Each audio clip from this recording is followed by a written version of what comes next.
চট্টগ্রামে ব্যবসায়ী মুজিবুর রহমানের বাড়ি লক্ষ্য করে গুলি ছোড়ার ঘটনায় ব্যবহৃত সাবমেশিন গান সহ ৩টি আগ্নেয়াস্ত্র উদ্ধার ও বিদেশে পলাতক শীর্ষ সন্ত্রাসী সাজ্জাদের ৩ সহযোগীকে গ্রেফতার করেছে পুলিশ।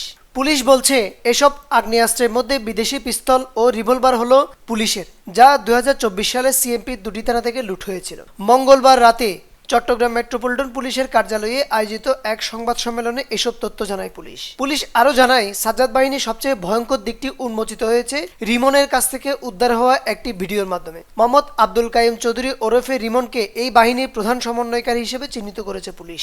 ভিডিওতে দেখা যায় নতুন সদস্যদের পবিত্র কোরআন শরীফ হাতে নিয়ে বড় সাজ্জাদ বাহিনীর প্রতি অনুগত থাকার ভয়ঙ্কর শপথ করানো হচ্ছে। শপথকারী বলছেন, কোরআনের উপর হাত রেখে নিজের জীবন সাজ্জাদ ভাইয়ের হাতে তুলে দিলাম।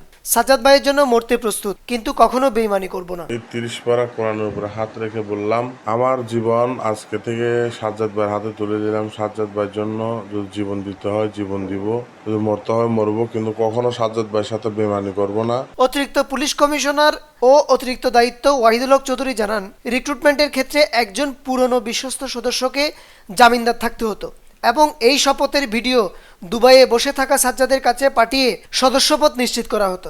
ইন্টারপোলে রেড নোটিশভুক্ত সন্ত্রাসী সাজ্জাদের নির্দেশে এরা পুরো নগরীতে খুন, চাঁদাবাজি ও বালুমহাল নিয়ন্ত্রণ করে আসছিল। এই গ্রেফতার আসামিদের বিরুদ্ধে হত্যা, ডাকাতি ও অস্ত্র আইনে একাধিক মামলা রয়েছে। পুলিশ জানিয়েছে, প্রাথমিক তদন্তে নিশ্চিত হওয়া গেছে উদ্ধার হওয়া অস্ত্রগুলো মোস্তাফিজুর রহমানের বাসায় হামলায় ব্যবহৃত হয়েছিল, যা ব্যালিস্টিক পরীক্ষার মাধ্যমে চূড়ান্তভাবে নিশ্চিত করা হবে।